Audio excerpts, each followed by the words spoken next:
Hello, and welcome.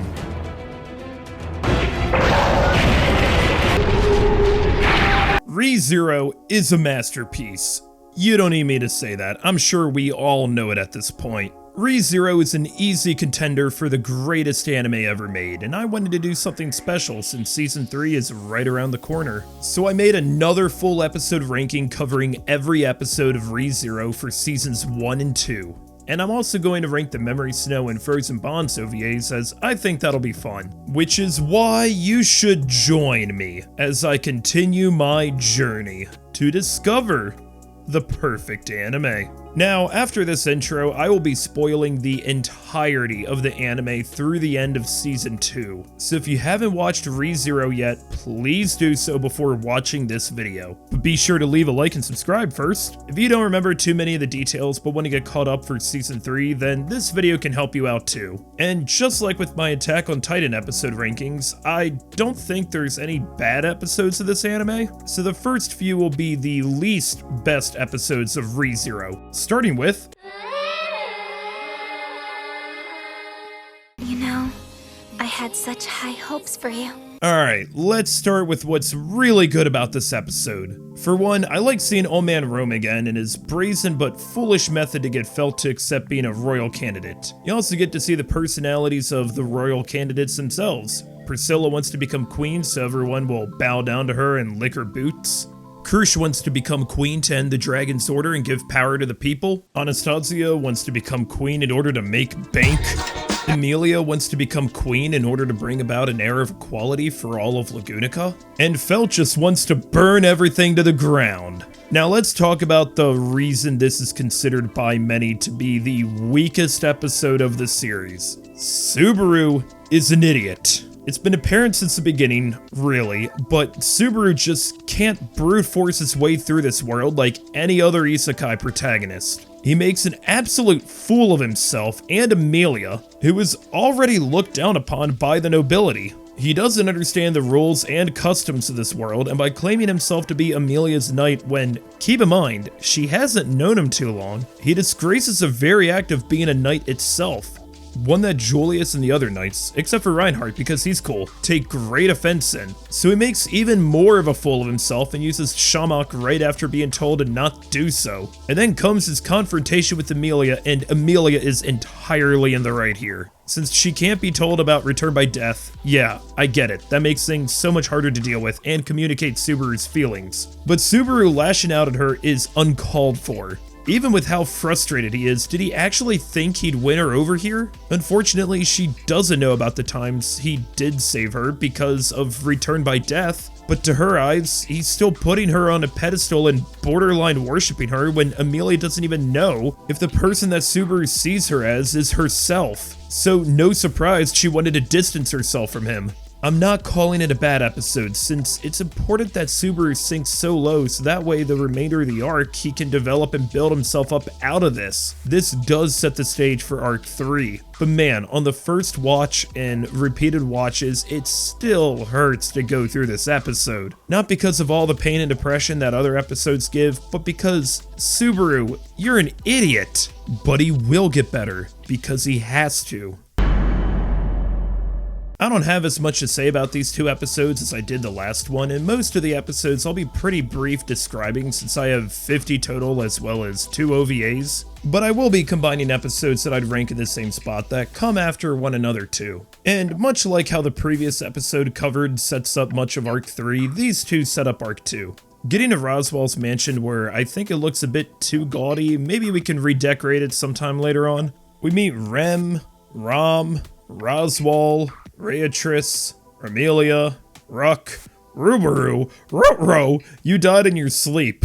And we also learn that Subaru is a bit of a dumbass who doesn't know how to talk to girls, but not as extreme as the last episode. Some of the catchphrases of Subaru are shown like demonically inspired, EMT, and his wailing death throes. Would you mind covering up that sorry thing? Damn man, that's gotta hurt more than any of your deaths. I don't really have anything negative to say moving onward because I like this series a lot. But while these episodes on their own aren't too remarkable, they each have incredible endings. Hey Wilhelm, your wife sounds like an amazing woman and is totally not dead at all. In fact, I think she's going to be a major character for the rest of the series. I can't wait to see her solo the white whale that I don't know about yet. You're a really good husband, Wilhelm. I can see why your currently living wife is clearly winning at life. Did I mention your wife is alive? I think this episode is only marginally better than episode 13. Subaru immediately marks Julius as a mortal enemy, and honestly, I get it. Emilia's my waifu too. But overall, this episode is more or less a setup to a setup episode. Once again, not bad. I think it's funny that the same 3 thugs in the beginning of the series are here causing all sorts of ruckus, but Subaru is once again an idiot. Noticing a theme in these episodes so far? Emilia gave him one simple request and he immediately disobeys it. Subaru. This is why some people may have a hard time getting to like you at this point in the series.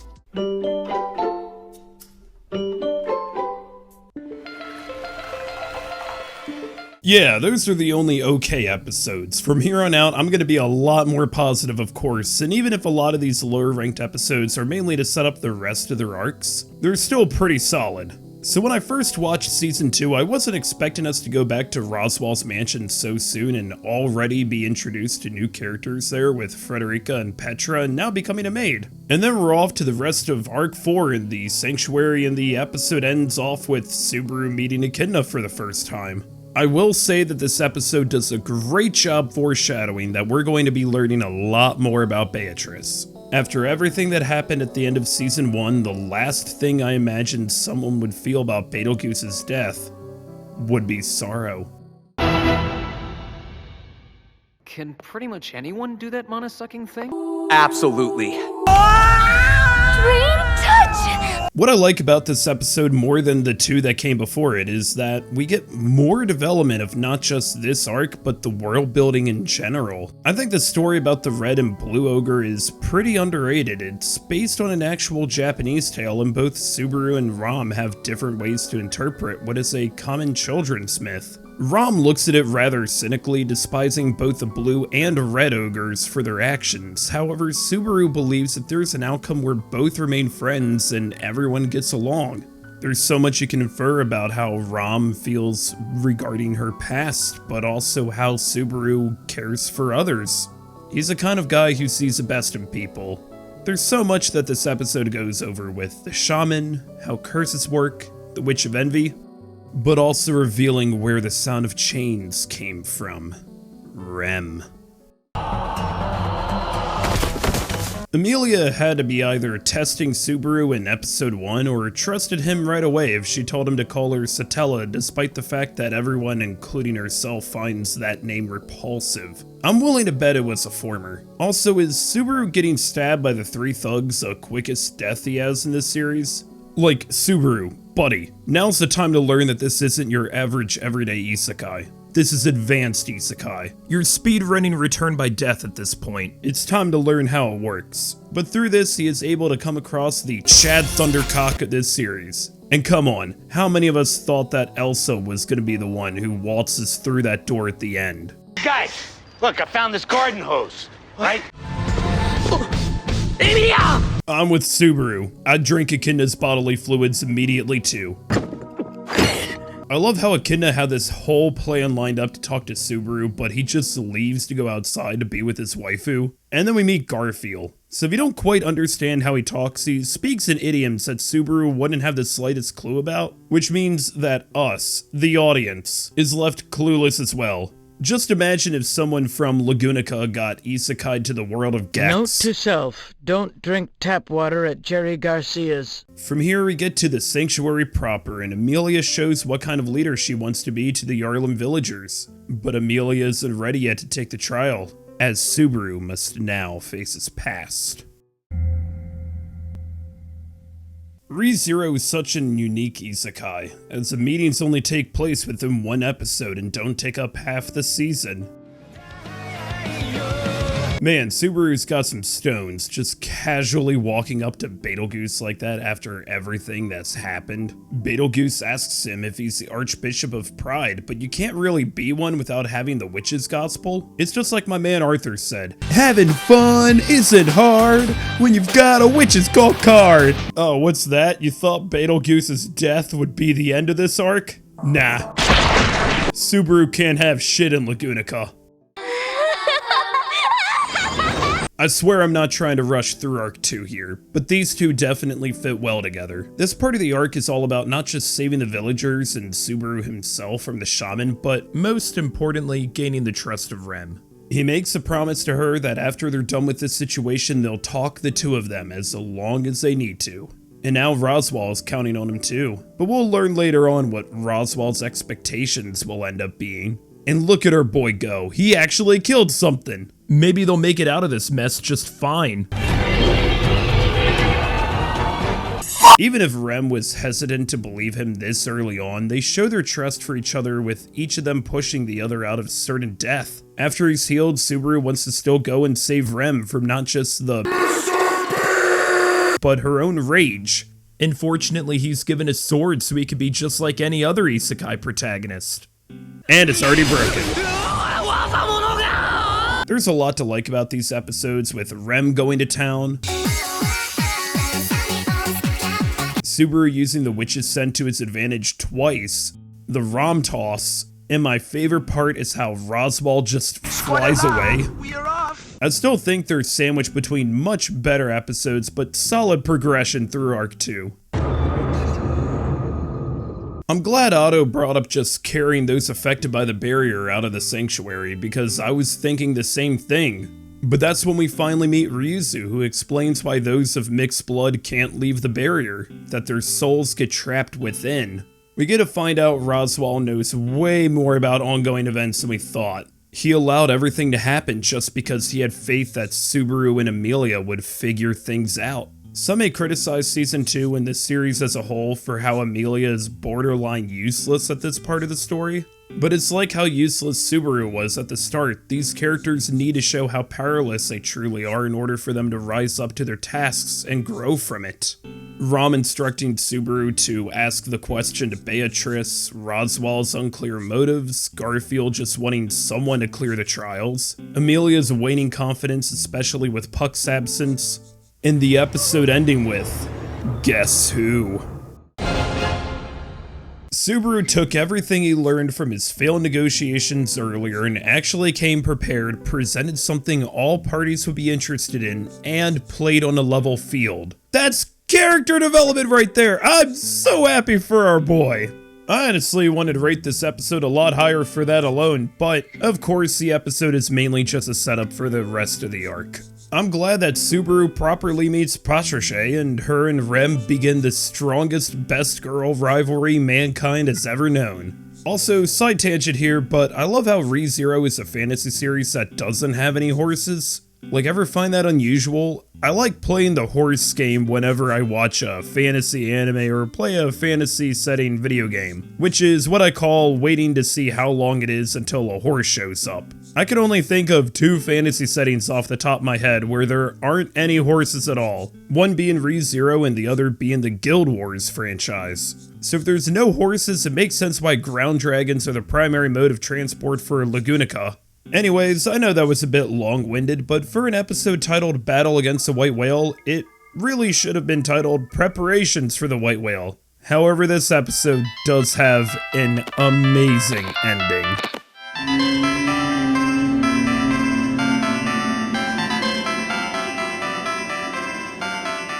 This is the lowest episode I've ranked from the second part of Season 2, and it's the best episode in the good tier. That should tell you how amazing this stretch of the series is. With Emilia's memories finally returned, it's time for her to take on the first trial and face her past. Mother Fortuna, her aunt, raised Emilia in seclusion within Elier Forest. However, when she sneaks out, she is just the cutest gosh darn thing.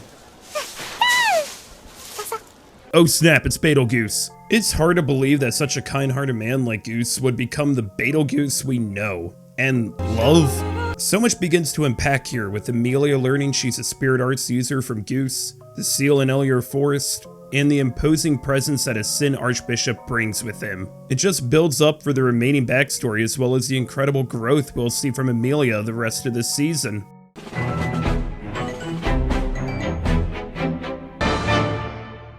Not gonna lie, when I first watched Season 1 back in 2016, I was worried that he'd go all the way back to the Appa Merchant and we would have to fight the whale all over again. That's a risk with the save points. You never know when they'll be updated and you run the risk of something happening where you can't fix a past. But seeing how this is the penultimate episode of Season 1, I don't think that they had the time to do such a thing, so the meeting after the white whale battle, yeah, that's good enough for being a new save point. I do like how we finally get to see the story from Emilia's perspective. She hasn't been involved too much in Arc 3 since it began, but now all the fruits of Subaru's labor are starting to pay off, even though things are moving too quick for her to understand. And on top of everything, this episode has the funniest moment in the entire series. I mean, just look at him go. This is amazing. With Subaru's preparedness and tactical genius, everything's coming together and paying off, with Julius recognizing Subaru as a friend at long last. Emilia, you're going to help Subaru get on adult websites? I love this OVA. I'm not 100% certain if it's canon or not, since it has no bearing on the plot, but I'm just gonna repeat what I said for that comedic Attack on Titan OVA. This is the only time we've had an actual filler slice of life episode, and in a series as bleak as ReZero can be, it's important to have that breathing room. Memory Snow is what would happen if for one moment ReZero became Konosuba. What's not to love about this OVA? Subaru turning into a mayonnaise elemental and Rem's reaction is so adorable. The Roswell Subaru sculpture and Rom's victory dance? These two are down horrendous. The fate of the corn pottage snacks that Subaru's just been trudging along this whole time. What about Emilia thinking he was 12? 12! She thought this guy was 12! I can't get over that! I mean, look at him! 12? 12? 12? Emilia, Rem, you both are massive lightweights. Seriously, this OVA is great. I can't justify ranking it higher because it's mostly a massive shitpost. But I find it surprising the amount of foreshadowing with the Chimera Snow sculpture of Roswell and Subaru. Watching this after finishing Season 2 gives you so much whiplash. It's not like the comedic Attack on Titan OVA foreshadows a Boar Titan later on. So yeah, you should definitely watch this if you haven't yet. It's so much fun. Isn't it wild that just 2 episodes ago Garfield was nigh unstoppable and here Satella just rips him apart like pulled pork? The power scaling of this series is built to terrify you. And to think Subaru would have been trapped in Satella's shadow forever potentially if it wasn't for Petra's handkerchief. As twisted as Satella's desires are, I can't help but feel sad for her when Subaru dies. It's like watching a child cry. We still don't know much about Satella other than she killed the other witches. But this being the first time we've seen any bit of humanity come from her as Subaru fades away leaves quite an impact. But he has to keep moving forward and finds the original Ryuzu Mayor. The original was meant to be a project to make Echidna immortal, but it didn't work out for her. So instead, for the last 400 years, the Ryuzu clones that were created from her have been creating more clones, even with Echidna being dead all this time. But after drinking the witch juices of Echidna, Subaru now is considered an apostle of greed and can command all the other Ryuzus. This also means that Garfield drank greed goo too, so that he can command the Ryuzus, and is therefore an apostle of greed. Got all that? Good, because here's a really cute Subaru and Emilia bonding moment. I respect Subaru leaving a note for Emilia even if he knows he's going to die this run, but the fact that he's willing to keep throwing his life away is depressing in its own right, though he will come to understand that soon enough. However, Garfield, you really don't have any ground to stand on telling Subaru he doesn't know hell. If only you knew. Get used to seeing this floor a lot this season. Subaru, I get what you were trying to say here to everyone regarding the trials, but think about it for a second. You're not making a good impression on anyone and indirectly telling Emilia that she can't pass the trial. You try to do a whole, I can't carry the ring but I can carry you, but all anyone heard is share the load. Now's the time to gather as much information as you can, and fortunately you've got Rom to go with you. For as close as Rem and Rom were early in the series, for Rom to not have any memories of Rem after she's effectively been erased from existence is just another knife to dig deeper into Subaru's back.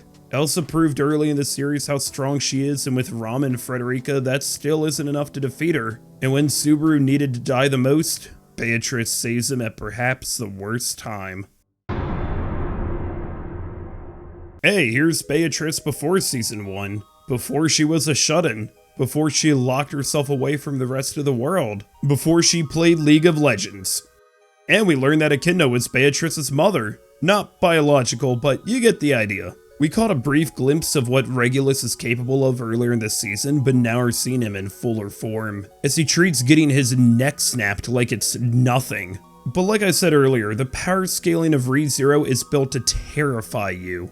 And this couldn't be more true than with Pandora. Regulus doesn't even seem to like her and tears her to pieces. But her coming back like nothing happened with this cheerful expression on her face, only to teleport him away faster than you can even acknowledge it. This is what true terror looks like. Just imagine how this all felt for little Amelia. Mother Fortuna said goodbye to her for the last time. Archie tried carrying her to safety but is struck down by the Black Serpent's poison. And then when Amelia arrives at the seal, Pandora is there, waiting for her, alone. Victory! Victory! Too many isekai do without explaining their magic system, so I'm glad that ReZero dedicates a portion of this episode to Subaru's education. Learning about gates, spirit art users, and how Subaru has what's considered the weakest element in Spell as his only magical ability. But he really can't catch a break. He also learns much more about the Witch of Envy, and most importantly that she's a half-elf woman with silver hair. He also learns about shamans and curses, but unfortunately this world doesn't have curse removal like Konosuba does. The overall theme of this episode is learning. Subaru comes to understand so much more of the world of Lagunica as the rest of the cast learn how much of a cringe lord he is. But he learns that he can't overdo it. He's putting so much pressure on himself that he reaches his breaking point. Subaru, you've had it rough, and you're going to have it rough from here on out. But the best lesson to take away from this episode is the one that Amelia gives. There's so much more in one thank you than in any amount of I'm sorry. The scope of this fight is insane, and the animation is incredible too. I love you, White Fox. Having a giant monster fight in an anime can go in a variety of ways, but I like how they show off what an army is capable of doing. Everyone feels like they're playing a part here, even if some get in the action a bit more. Just look at Wilhelm go, turning this whale into sashimi. Wilhelm's backstory with his wife, Teresia, is brief, but effective. It doesn't take away from any of the action and beautifully shows the relationship and how much he both respected and loved her. It manages to be beautiful, bittersweet, and romantic in just the right amount of time. As strong as Teresia was, she wasn't any match for the white whale. Nobody is, really. After it multiplies itself and brings out the white fog, it's effectively unstoppable. But no one in the past was Subaru, and he proves how masterful and reckless of a tactician he is. Subaru and the others claim victory in this battle because he relied on the strengths of others, which is going to be the key to victory in this series. And he's not the only leader too. Krush is an extremely capable leader, one I'd gladly follow into battle. Before the battle, Subaru was the hero only to Rem, but now he's become a hero to so many others. Otto's punch lasted for 3 whole months. But hey, Otto managed to give Subaru the confidence boost he needed to make his straight bet with Roswaal, that he will clear all of the nigh impossible challenges that lay in front of him within the same loop. For the rest of this season, Subaru will prove to Roswaal that he can rely on the help of others and put all of his skills to the test to save everyone. God, I love this line. Subaru may be a clown, but Roswaal's the entire circus. It's not just time for character development for Subaru, as Amelia needs to regain her memories back, even if that means Puck breaks her contract and disappears from her. All she really knew about her past before this was that Puck found her frozen in ice and that Roswaal said he'd back her in the royal selection and will free the frozen elves after she becomes queen. But with Puck now gone, she needs to come to face her past and pass the trials. Garfield gets more suspicious of Subaru, but at this point, the machinations of Subaru's plan have been set. Now is the time for action.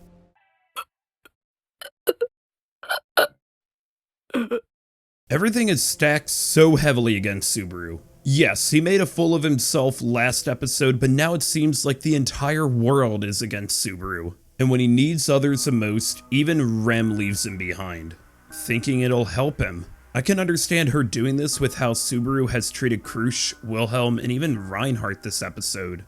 In her eyes, he's walking down a path of self-destruction. But her letter is so heartbreaking. This episode is heartbreaking, especially what awaits Subaru. He meets Otto for the first time as he needs a way to the Mathers domain, but Otto isn't willing to go all the way to the mansion, leaving Subaru to meet the witches cult and the atrocities they have committed.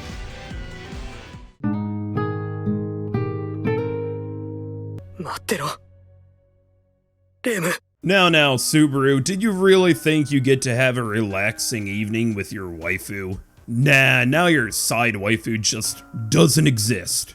And now Return by Death can't help you. We've got a bad ending unlocked, folks. And this is easily one of the most visceral deaths yet. Now no one knows who Rem is. She's just lying there, an empty and forgotten husk to all. Except Subaru. Things go from worse to downright horrible, as the alliance they formed earlier is now on thin ice, and Puck disappears for pretty much most of Season 2 moving forward. Subaru, this is a new season and a new ordeal, but you aren't alone. Emilia wants to help you, and even though she doesn't remember Rem, she realizes how important she is to you. Welcome to ReZero Season 2, Subaru. What will you do next?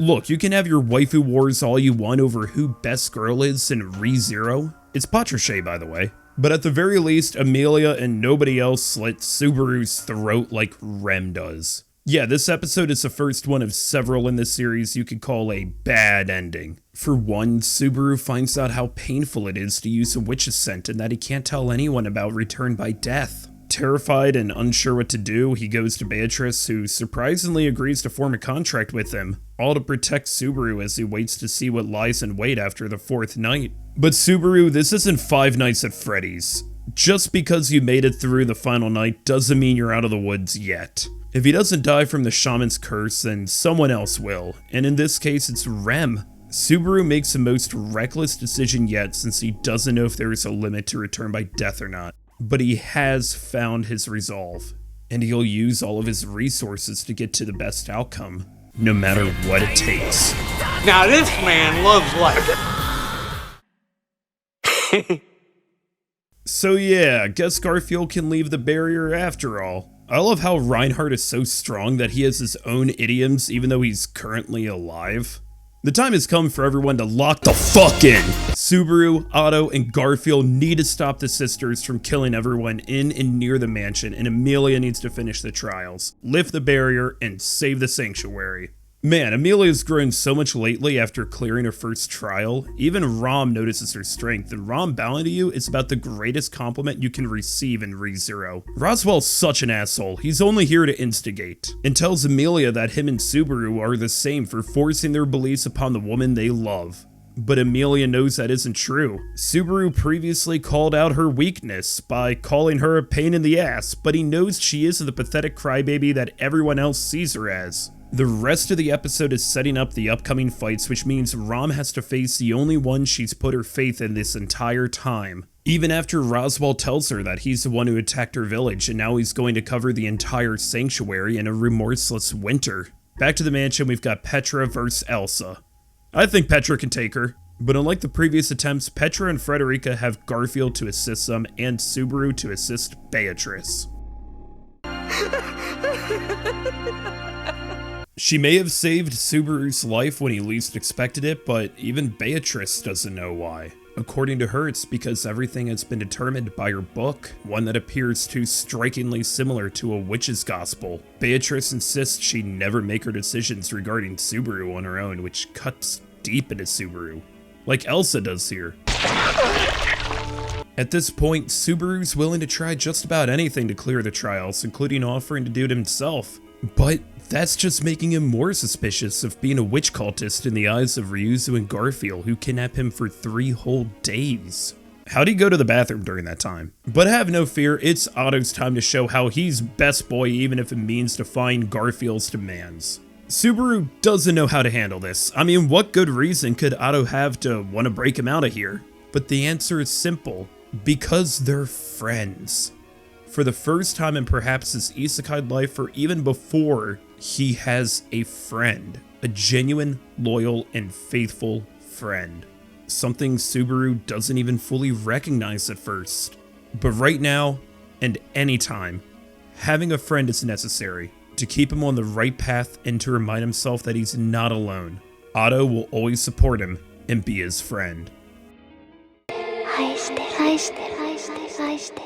Just call this Revelations the episode. Echidna and Daphne are revealing more information about the 3 great mob beasts, how there's no limit to return by death, and that Subaru will continue suffering all because Satella is obsessed with him. In fact, the reason why Subaru couldn't save Rem earlier with Return by Death is because Return by Death isn't based around what Subaru wants to do. If he makes it too far, he won't be able to go back to a previous save point, so it's up to him to try to save everyone he loves with it. And with the other witches showing up in this episode, we see how eccentric they all are. How is Subaru supposed to figure things out and to come to the best outcome if they're all so contradicting of one another and only ever act on their own interests? And the ending here is bone-chilling. There's no sign anyone in the sanctuary ever existed in the first place after being swallowed by Satella's darkness. And all she wants is Subaru. Rem's backstory is brutal. She was born the lesser of 2 twins in a culture that already viewed twins as undesirable. Even though her parents treasured them both, she always felt inferior to her prodigy twin sister, and when their village was annihilated and everyone massacred, she took the personal blame of Rom losing her horn. Rom never viewed her sister in such a way, but Rem has been going on for who knows how long feeling inferior to Rom in every way, always putting in more effort than necessary to become a better maid, a better employee, and a better sister if need be. But she never felt that she was worth enough, always living with an inferiority complex, and that's why she's been so willing to sacrifice herself. Her past leaves us at such a loss of words. Hey look, it's the OP playing during Subaru's showdown with the shaman. The arc comes to a close. Rem discloses her insecurities to Subaru, but he accepts her wholly and tells her that it was because of her that they are able to save the village and win. She is special, and even when she doesn't value herself, Subaru always will. I know Subaru gets a lot of criticism for his reckless behavior in Season 1, but early on we're able to see how resourceful and selfless he can be as he nearly sacrifices himself so Felk can run away. And by doing so, God himself shows up to tell Elsa to let it go. Much of this episode and Arc 1 in general is pretty action heavy, which seems a bit unusual that the series starts out this way since it isn't an action first anime. But that means that the action itself is pretty underrated. And with Elsa gone, the first arc comes to a close, with Amelia's first meeting with Subaru now being in Old Man Rome's house. But he left a strong first impression on her, which was needed since he still almost died here. All of this to receive a smile and learn her name. Definitely worth it. I am Mediator Melaquera. Here's the other OVA for ReZero, and while the previous was just for fun, this one I do recommend watching as we delve further into the backstory of Amelia. She still doesn't have her memories before she was frozen, but we get to see what life was like for her in the frozen Elior forest and the ordeals that came with. This OVA is directed with such a painful melancholy coupled with essentially no music until Puck appears, the only one she can call a friend. Amelia has it rough in her past. Everyone she meets, even if she tries to help them, reacts to her appearance with prejudice, thinking she's a witch. Even if she can use this to her advantage, it doesn't change the fact that others see her differently, that they can't separate her from the Witch of Envy. Something I do like a lot about this OVA is how powerful it shows Amelia and Puck to be. Amelia doesn't even fully understand how strong she is, which only further separates her from the rest of the world. but she has Puck. I find it a bit surprising that Puck's the one who revealed to Emilia that she's a half-elf. 君はハーフエルフだ。 But they're able to form their contract, and Puck's able to unleash its full strength against Meliquera. Overall, this OVA is well worth your time. The fight with Meliquera is full-on epic and has such a beautiful ending both visually and with Subaru giving Emilia the confidence that one day the ice in Elior Forest will melt. Roswaal kissed a woman once and spent the next 400 years obsessed with her. Wow. Man, what's with all these overpowered villains showing up in these flashbacks? First Pandora and Regulus, now Hector the Devil of Melancholy, who talks a lot like how Roswaal normally does. But when Roswaal's fighting Hector, that gives Beatrice and Ryuzu Mayer enough time for Ryuzu to sacrifice herself in order to construct the barrier around the sanctuary. It's no wonder why Beatrice has been a shut-in. Everyone she's come to know has left her behind. But back to the present, Subaru may be an ordinary man in the eyes of Roswaal, but he has all the strength from those he relies on. Meanwhile, Roswaal only sees the weakness in others. He refuses to surrender to Subaru, but Subaru's not backing down from their bet. He's still Emilia's knight and knows that the woman he loves is so much stronger than what Roswaal sees her as. Roswaal and Subaru are two sides of the same coin. One a believer in weakness, the other a believer in strength.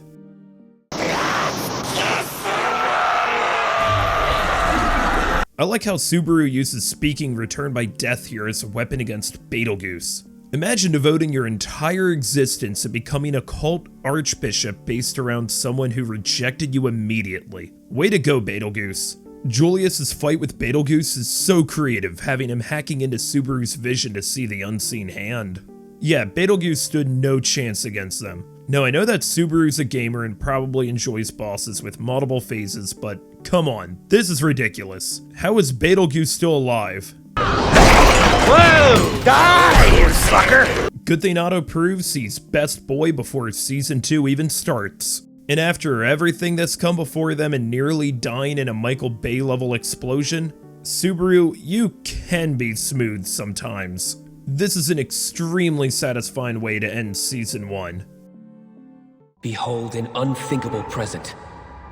I love how this episode begins. It's so incredibly brutal, even for this series to show what happened to Subaru immediately following all of his deaths. Subaru's forced to see how other people were affected each time he died. It hurts having to imagine something so awful, that with every death came pain, suffering, misery, maybe Puck trying to destroy the world too. Only Rem can save him from this living hell, but Subaru knows that the real Rem wouldn't want him to give up. That's not the Rem who fell in love with him.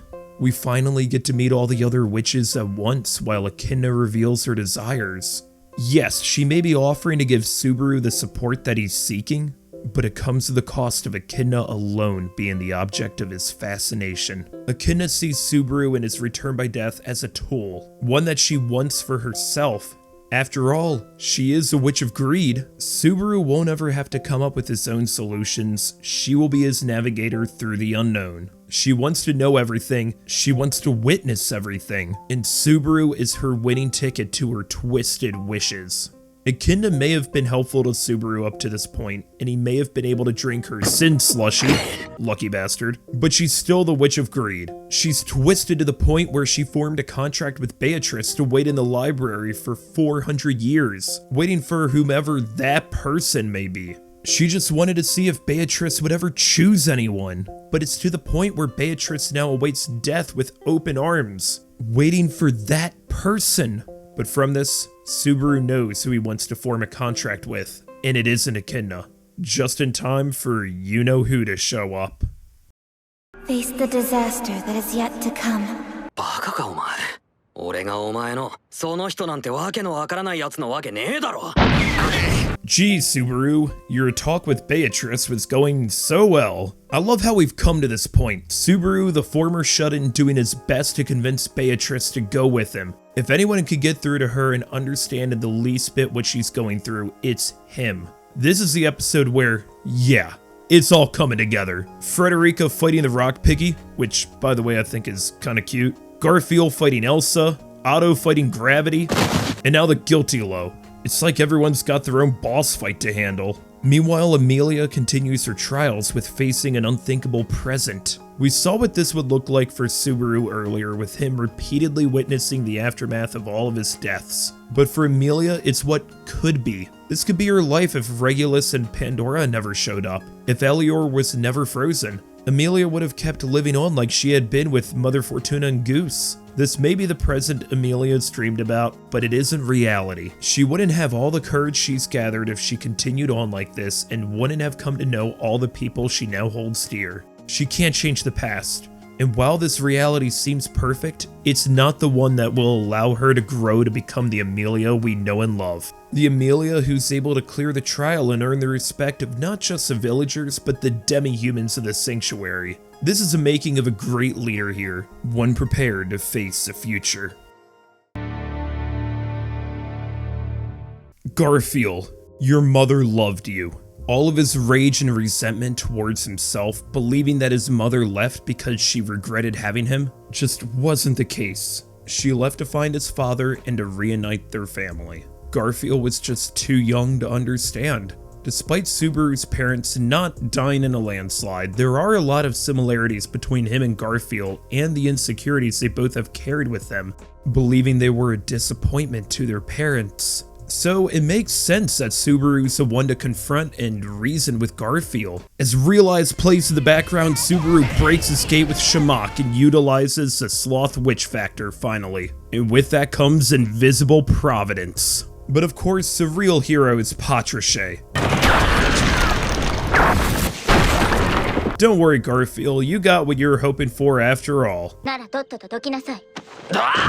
After finally facing his past, he comes to see Subaru as a friend and boss, one who never gave up on him but needed Garfield to take that step forward. Now it's Amelia's turn to face her past, but we get to see why Subaru left her the night before. He's such a dork, but he's her dork. The past few episodes leading up to this one gave us too much hope and life for this arc. We need to experience pure suffering again. This episode just comes right out of nowhere. Just when you thought things were going to go smoothly, all hell breaks loose. People are dropping dead left and right, and as if Subaru didn't have enough reason to hate Betelgeuse, the unthinkable happens. This is one of the hardest to watch moments of this series. The plan they've worked so hard on has failed. Who knows where the save point will be after Subaru's death? But at this point, he just wants someone to kill him, to end his misery and this gut-wrenching fate. His desperate pleas to be put out of his misery result in one of his bleakest deaths. This episode is pure horror. The true terrifying ability of the white whale is revealed. It has the power to erase anyone from existence, or perhaps ever existing. Only Subaru would know who they were.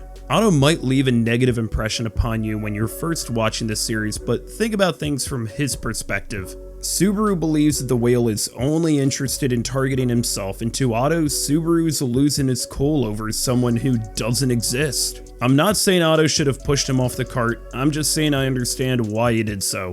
And from this moment, Subaru feels completely alone, unsure if anyone's still alive as he's running and screaming hopelessly. Otto didn't even make it out alive either. And then for Subaru to discover that no one in Roswell's mansion remembers Rem, not her own sister or Amelia.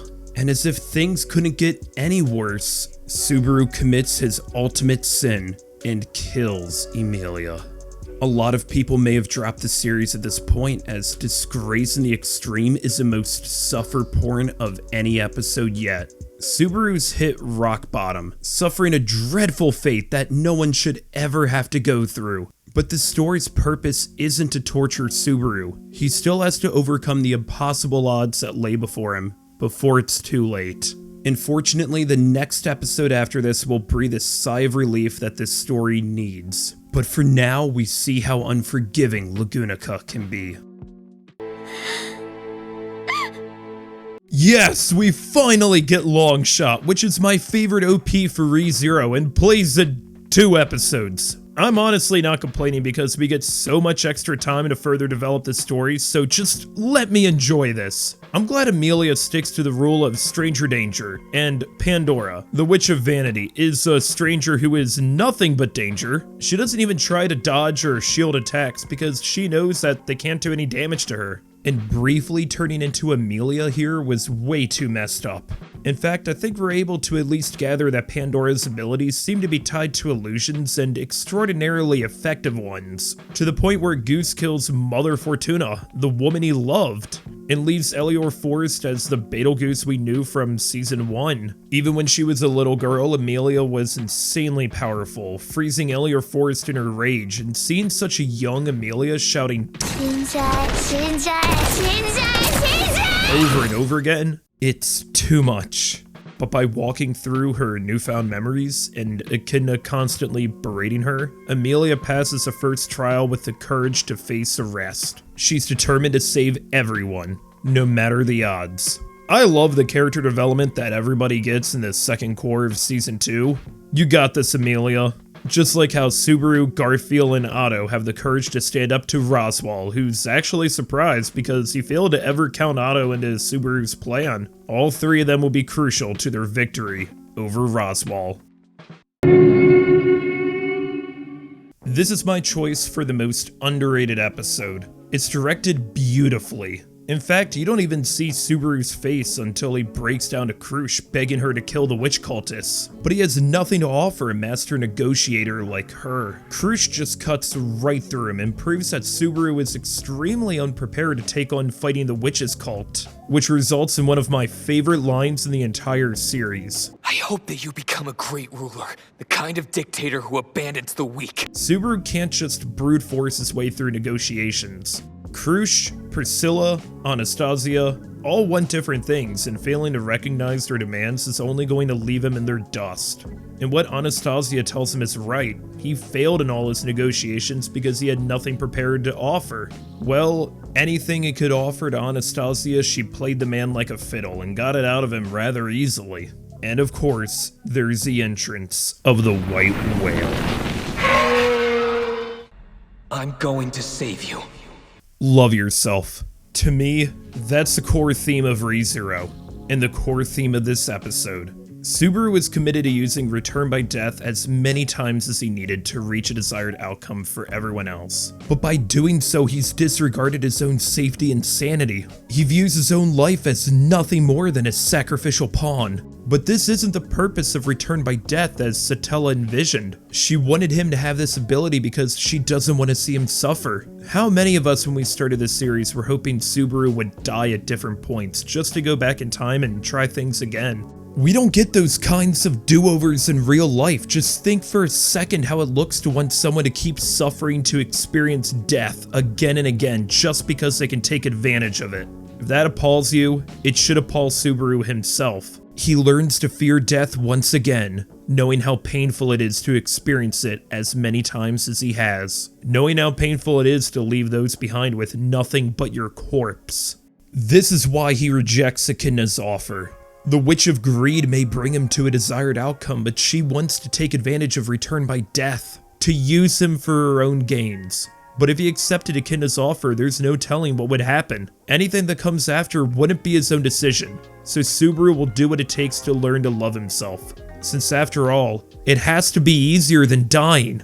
After all this time, Satella, the dreaded Witch of Envy, is not like the foreboding monster we thought she was. We still don't know much about her, but we do know that she's suffering too, and Subaru will find a way to save her. This isn't the only test of Subaru's resolve this episode, as now he confronts Roswaal again. And I really have to hand it here to the voice acting of both Ray Chase and Taketo Koyasu. Roswaal has such a distinct difference between how he sounds with and without makeup on. With nothing to hide his true intentions, he can let his colors show. We know Roswaal knew about Return by Death, but now he reveals that he's behind the attack on the mansion. All of this just to test Subaru and which route he'll choose. Everyone's lives are at stake because of this twisted game set forth by Roswaal. I don't blame Subaru for running away here. But as you'll see from here on out, he has others he can trust and count on, including Otto, the best boy.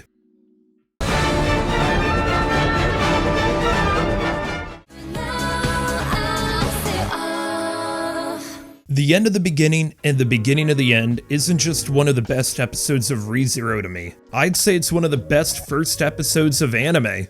And I'm glad it's double length, since if it wasn't, it probably would have ended right when Emilia uses the lesser spirits to find Felt, which wouldn't have been the most exciting part to leave off of and give a strong first impression. Nah, instead, Subaru dies not once but twice this episode to Elsa. But we're given a glimpse of what Subaru is really like early on.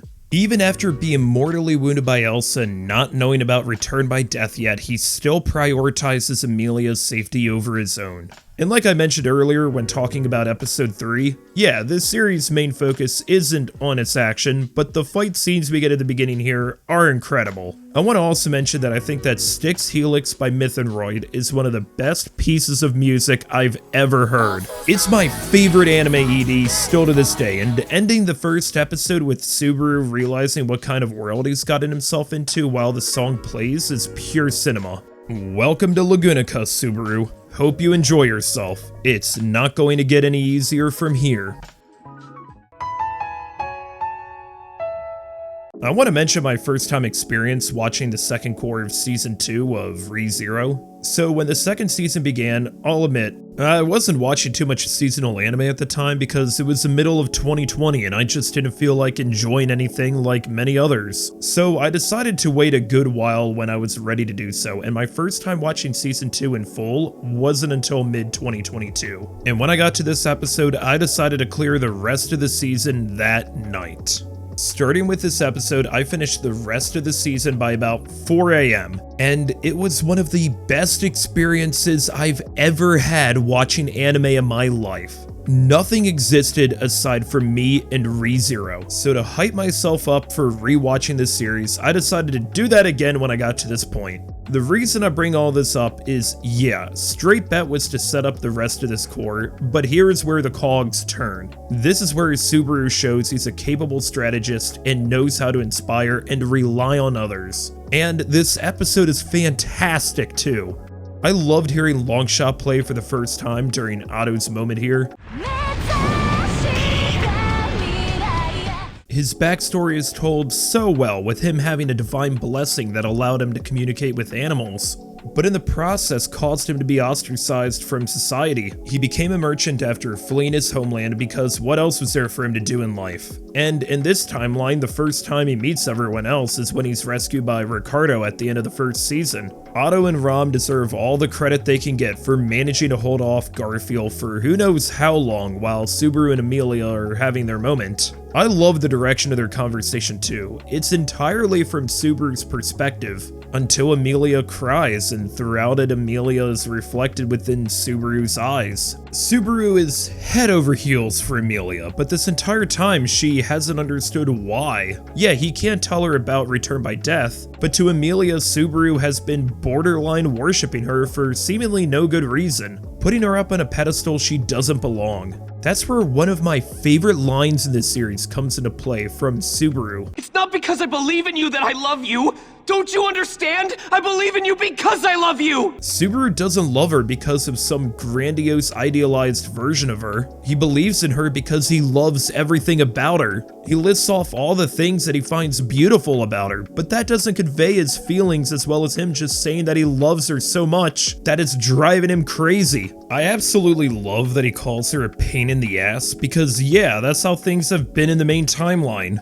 Emilia hasn't seen all the sides of her that Subaru has, and thinks that he ran away from her in the middle of the night. But Subaru wants to prove his love is genuine. Thinking about the words that his mother gave him, he proves now that he will always love her to his last breath. And a real Chad like Subaru gets consent before going in for the kiss, as awkward as he makes it. But Emilia does go in for it.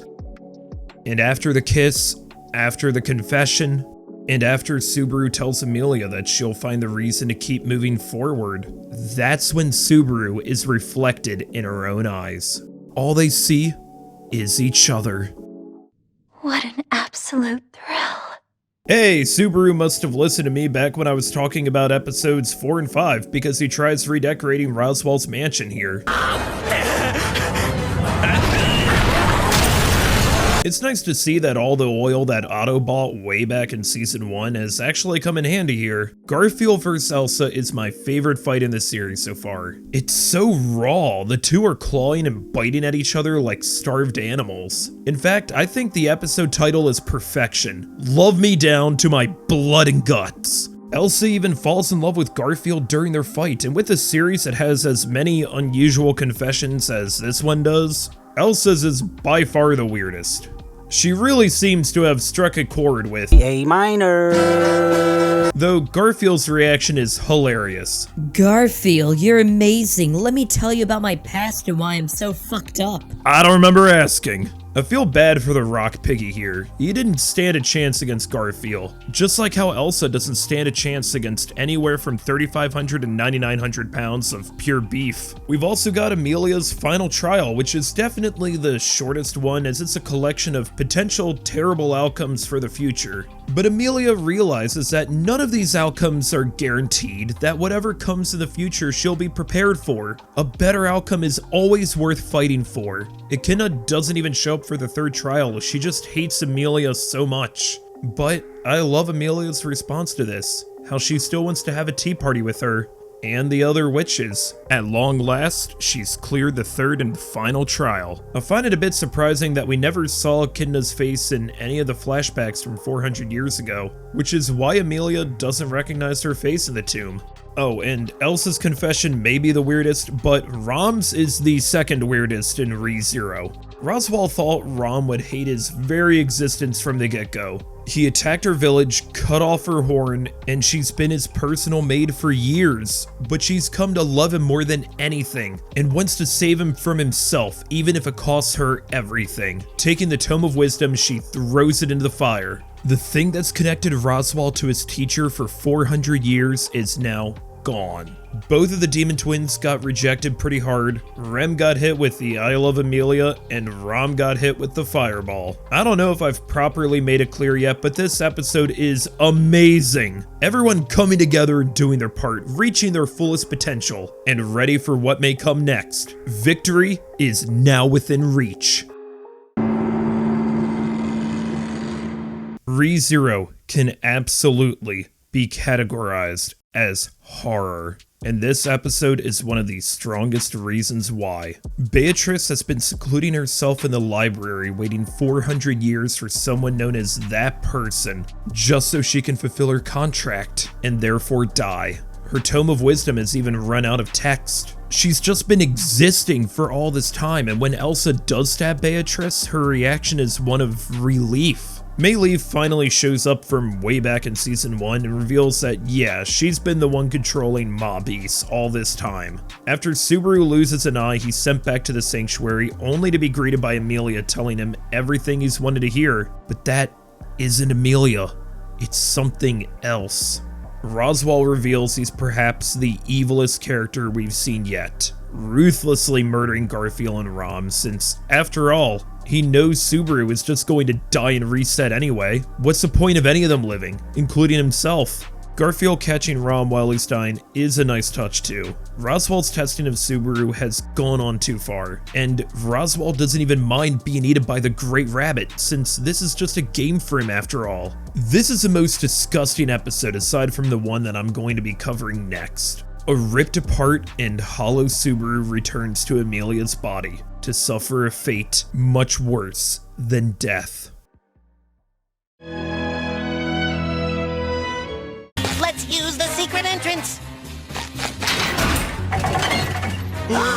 We're starting strong in this one, with Roswell revealing that Beatrice doesn't have the Witch's Gospel but one of the two Tomes of Wisdom, books that seemingly tell the future, and that Subaru should only need to tell Beatrice that he is that person. But before they can do so, Garfield finds him outside, and unfortunately today just happens to be a Monday. There's your Garfield reference, hope you're happy.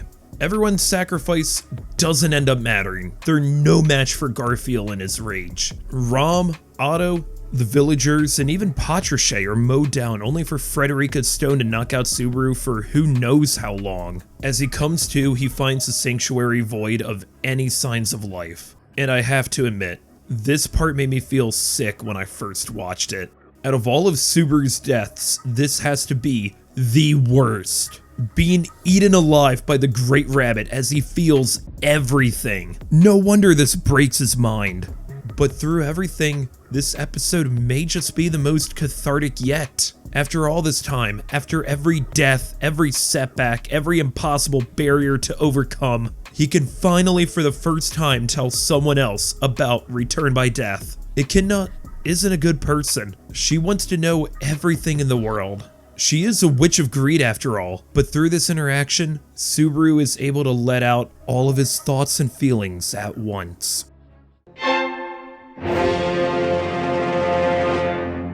He did it. They all did it. They beat all the impossible odds in the same loop. The reason I put this higher than the previous episode was because this truly is the most cathartic moment in the series. Subaru and Beatrice utilize their contract to their fullest, and with Amelia's help are able to banish away the Great Rabbit. This is a strength of not just their contract, but their bonds. This is what they're capable of. Subaru was right to trust Amelia and likewise to her. After all, she went in for that kiss knowing full well to her knowledge that it would make her pregnant. Yeah, that may not be the outcome, but come on, that's a declaration of love if I've ever seen one. In Roswell, buddy, you're so down bad for your teacher that you've soul transcribed yourself for generations for a woman who's been dead for 400 years. And yeah, she does look different than how we've seen her all season. But this is the Echidna who Beatrice and Roswell knew. Roswell, you aren't getting off easily here. And I'm so glad that Garfield, Petra, and Otto let him have it. After everything that's happened this season, I don't feel the least bit sorry for Roswell here. I mean, just look at them go, especially Petra. She's only been his employee for like a week maybe, probably less. I'm sure she's got a lot to say about him. And now he's got the Oath Curse forever, something Subaru wasn't the least bit aware of. So from now on, he can't harm any of them. But good thing you didn't mess up here, Subaru. I'm glad we don't know how it would have affected you. Roswell, you're still a bastard for making Petra cry.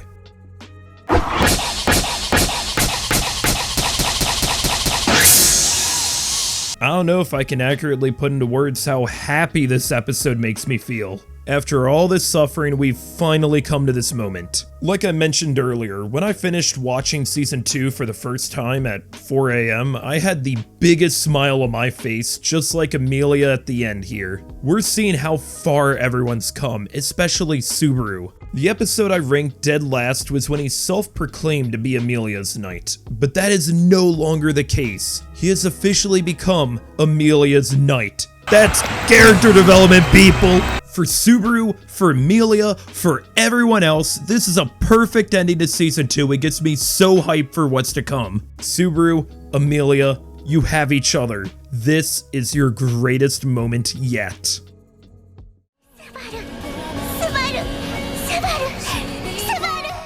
But I think the episode that came before is just a bit better. We're not out of the woods just yet. Puck managed to create an ice barrier to shield the denizens within the sanctuary from the unending snow. But now Ryuzushima and the original disappear in order to protect everyone else. Rom and Roswell aren't looking that good, and hey, the Great Rabbit's shown up. Fortunately, Amelia's come to realize just how capable and strong she is. But let's check back at the absolute hell that is Roswell's mansion and Beatrice resigning herself to burning down with it. Beatrice's backstory is heartbreaking. She waited 400 years for someone who simply doesn't exist and won't ever exist to stay secluded from the rest of the world because of what Echidna forced upon her for that long is unthinkable. How would someone feel being in her situation?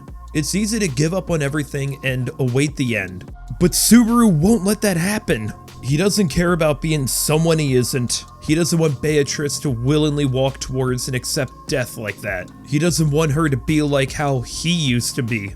Subaru isn't that person. That person was never going to come and save Beatrice. So instead, he asks Beatrice to save him. Don't choose that person. Instead, choose me, Subaru says. Choose a Subaru she does know. Choose a Subaru who wants to spend time with her for as long as he can. Yes, someday he'll be gone from this world and she'll never see him again. But he will make sure that every day, every moment with her is a memory to cherish forever. She's waited to choose someone for 400 years. And while Subaru may never be that person that Echidna once envisioned, instead he's going to be someone she does know. Someone who ran into a burning mansion twice, risking the entire loop just to come and find her once again. But after all, she's been waiting all this time right in front of the door for someone to come get her out of there. This is a person she chooses to form a contract with. And together, they're ready to face a great rabbit. As we reach the top 3, I'd just like to say that any of these episodes can easily be the best episode of ReZero, and therefore a contender for best episode in anime. So if you think any of these should be number 1, they're all unforgettable masterpieces that few episodes could ever come close to. Most incredible episodes can make you cry once, but Parent and Child brought me to my core twice. And with Parent and Child, we learn so much more about Subaru. All of Subaru's insecurities and reclusiveness to the outside world came from feeling like he failed to live up to his parents' expectations. But neither of his parents had those expectations for him. They genuinely loved him and wanted him to be happy. He really has two of the best parents in all anime. They love their son. But the pressure of living up to the expectations of your parents, even when they never had those expectations, can still eat away at you. Subaru considered himself a failure, viewing his dad as a righteous paragon that he could never live up to. Trying to live in his father's shadow only ostracized himself from others. Subaru wanted his father to treat him harshly because Subaru wanted to give up. But that was never Kenichi's plan. He just wanted to be the best supportive father that he could be to his son. The son that he loved so much. Subaru, give it your all. And then there's Naoko, Subaru's mother, who says the most loving words a parent could ever tell their child. That's what makes a loving, supportive parent so great. Subaru lived as a hikikomori despite his amazing parents, but all his father and mother wanted was the best for him. You're never going to be like your parents 100%. It's great to have loving parents that care for and want to look after you through the good and bad of it all, but you still need to be yourself. Your parents are going to know you better than anyone else, except for yourself. Subaru needed the push to learn this and become his own man. Naoko says it best, what matters isn't how you start or what happens in the middle, but what matters most is what you make of it, how you end up in the end, and if you're better off for it. Of course, these aren't his parents, they're projections created by Echidna from his memories, and the real bitterness of this is knowing that Subaru will likely never see his parents again. With how much they loved him, as Subaru slowly crawled out from their home that last time, it's easy to come to the conclusion that they'll fear the worst and that they'll never be reunited with the son they love so much. They'll likely take his disappearance from the world literally, and yes, that is one of the hardest truths in all of ReZero. But Subaru could still do something for his parents. They may never know what he's going through, but if he becomes the man that he wants to be, then that's exactly what they want. Live for them, but also live for yourself. Live and become your own person. Subaru, take care. My brain trembles. I was very close to ranking The Outside of Madness as the best episode of ReZero. This is often considered by many the best episode of the series, and I strongly recommend watching fellow anime YouTuber and massive inspiration for this channel, Echidna's excellent video about this episode titled The Best Anime Episode of All Time. And yeah, if you also say this is the best anime episode ever, I'm not going to disagree with you. It's simply unrivaled all the way through. It begins with the aftermath of Subaru discovering what happened to Arlem Village. Walking through the endless carnage that occurred, Subaru is killed by Puck for the first time, causing his mind to break. After everything he's already been through, it's no surprise that this would happen at some point. That's how Subaru's left for most of the episode, an empty shell, void of anything resembling life, let alone humanity. Rem takes this vessel back to the mansion, but is ambushed by the witch cultists. The same witch cultist she saw slaughtered her village all those years ago and cut off her sister's horn. And then comes Betelgeuse, who is introduced in the most maniacal and sinister manner. He's as terrifying and unforgettable as they come, impossible to read and beyond repair. All it took to break Subaru out of his vegetative state was the last thing he wanted to see. Rem's torture and then her dying, broken body shuffling towards Subaru to be with the man she loves one last time. This is when this episode broke me. I haven't brought this up much yet, but the voice acting in ReZero is perfection, especially Subaru's. Whether it's Sean Chiplock or Yusuke Kobayashi, both performances are masterclasses. Even though the majority of his dialogue in this episode consists of the raving shoutings of a madman hell-bent on revenge, it's enough to make your brain tremble. Subaru has no other choice but to take Rem's body back across a wasteland of death to the mansion where he's met with an unthinkable fate. Puck has begun to end the world and kill all in its path, starting with the one who failed Amelia. The credits roll like the end of a film, and at this point, if the series ended here, if this was a final episode, it would be the most cynical, depressing masterpiece I would have ever seen. This is the darkest ending possible, and where a story like this could reach its finale. But this is not Subaru's end, nor is it anyone else's, as he now has the determination needed to be a hero. My life in another world starts here, from zero. Here we go, the final episode in this ranking, and my favorite episode of ReZero. And it's one that begins with Puck calling Subaru useless and then ending the entire world. All the while, Subaru laughs himself to death, cursing and hating the man he is. But then he takes Rem's hand and brings her to the rooftop where the rest of the episode takes place. And I want to mention this one more time, but this is another episode that I think is directed perfectly. The majority of this episode is a conversation between two characters on a rooftop. And not once does a single second feel wasted. Subaru has given up. He's given up on this loop, on Lagunica, on this world. He doesn't see the purpose of moving forward anymore. So why bother? He's been dealt a shit hand and has every reason to punt. It makes sense, doesn't it? Who cares that you're a weakling, a pathetic excuse for a man who can't solve anything, one who can't find the best option? So, take your waifu and get out of Dodge. He wants Rem to choose him, but not in the way he tells Beatrice later on. He doesn't say it with conviction, but instead desperation. Rem's thought about the same thing too. She's imagined an entire future, family, and life with him down to their last moments. It sounds beautiful, perfect really, but that's not the path she wants to take, because she loves him. She loves the man he is. The Subaru she sees isn't the same that he sees himself as. He hates himself more than anyone for being weak. Rem won't ever be able to understand what he's seeing through his failed loops. Subaru doesn't see any way out of this. It's easy to give up after all, but it doesn't suit him. Rem realizes she won't know what he's been through in either this loop or from his life of being a shut-in. But she knows the Subaru who doesn't give up. The Subaru who stands up to impossible odds. The Subaru who will put others before himself. The Subaru who saved her when she had resigned herself to death. It's easy to be more critical in yourself than anyone else. You're the one you spend the most time with, after all. To look at everything you've done and come to the conclusion that it means nothing is an innately human feeling. But it's not the right one.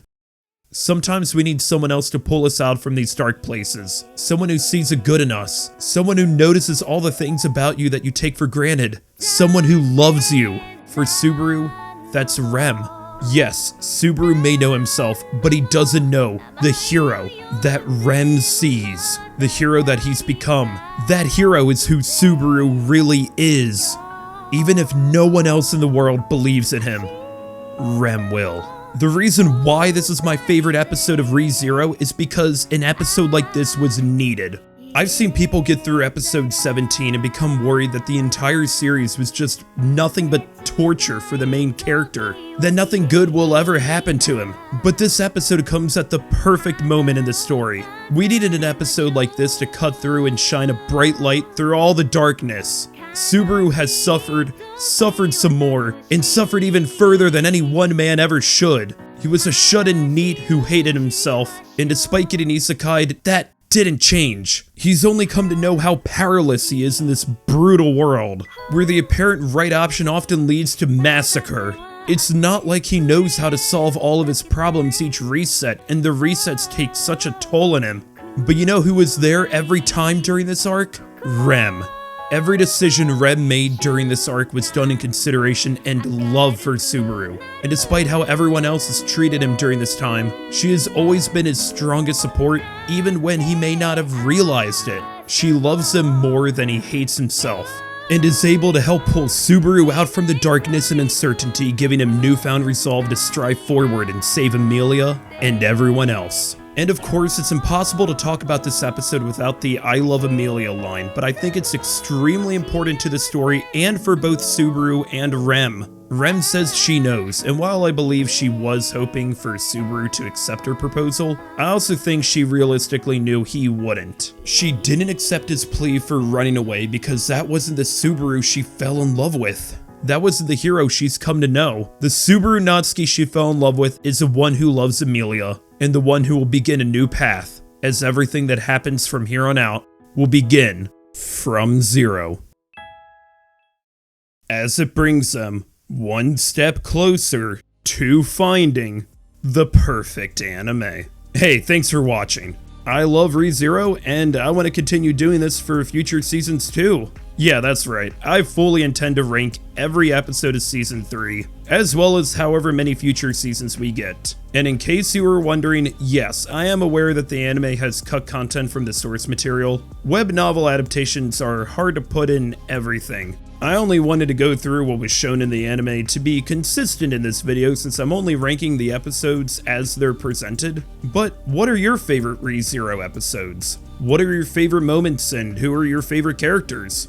And if you enjoyed this video, then be sure to sub for more. And if you don't, then you are truly slothful. Thanks for watching, and I'll see you in the next one.